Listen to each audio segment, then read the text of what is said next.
Have you ever felt like you were a background character in your own life? You're in the group chat, but your jokes get no reacts. You're at the party, but people look past you to see who just walked in. Timmy isn't a bad guy. But right now, Timmy is nothing. He doesn't have the title, the money, or the cool factor. To the people around him, Timmy is a background character in their story. He is statistically insignificant. But fast forward 2 years. Timmy has transformed. He's found his something. And suddenly, the same people who didn't know he existed are acting like they were his childhood mentors. Why does the world treat you like a ghost until you become a god?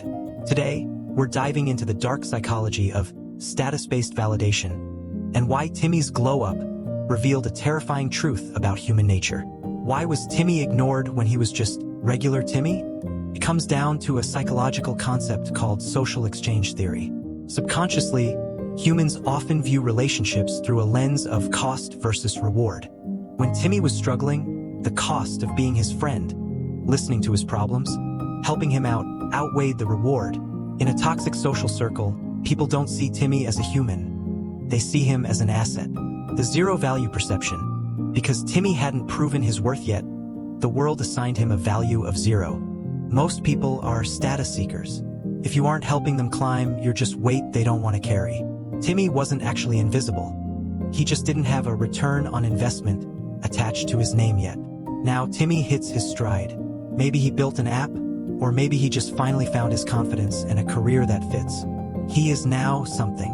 Suddenly, the silence is replaced by a deafening roar of support. This is the halo effect in action. This is a cognitive bias where we take one positive trait, like Timmy's new success, and let it color our entire perception of his personality. Suddenly, people think, Timmy is successful, so he must have always been a genius. Timmy is popular, so he must be the life of the party.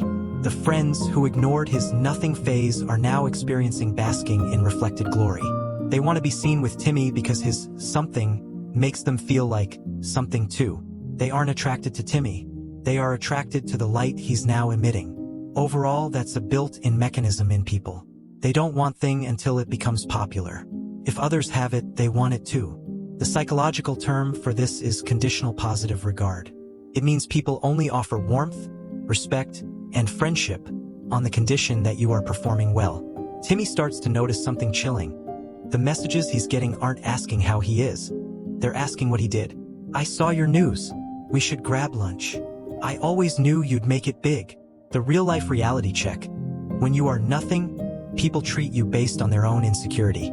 They use your low status to feel better about themselves. But when you become something, you threaten their ego. To resolve that threat, they have to become your best friend, so they don't feel left behind. It's a survival tactic, not a loyalty tactic. So, where does this leave Timmy? He has a choice. He can embrace the crowd that finally sees him, or he can look back at the people who saw him when the lights were off. Trust the quiet years. The people who were there when Timmy was just a guy with a dream and no money, those are the stakeholders. Everyone else is just a shareholder. They only show up when there's a profit. Understand the value of the nothing phase. Being nothing is the ultimate filter. It's the only time you get to see people's true characters because they have no reason to fake it. If someone only respects the version of you that is winning, they will be the first to leave the moment you hit a plateau. Timmy didn't change his worth, he just changed his visibility. You were never nothing. You were just in a room full of people who didn't have the vision to see your potential. If you're in your nothing phase right now, take notes. Pay attention to who ignores you and who treats you with basic human dignity. Because one day you're going to be something, and you'll need to know who deserves a seat at the table you built.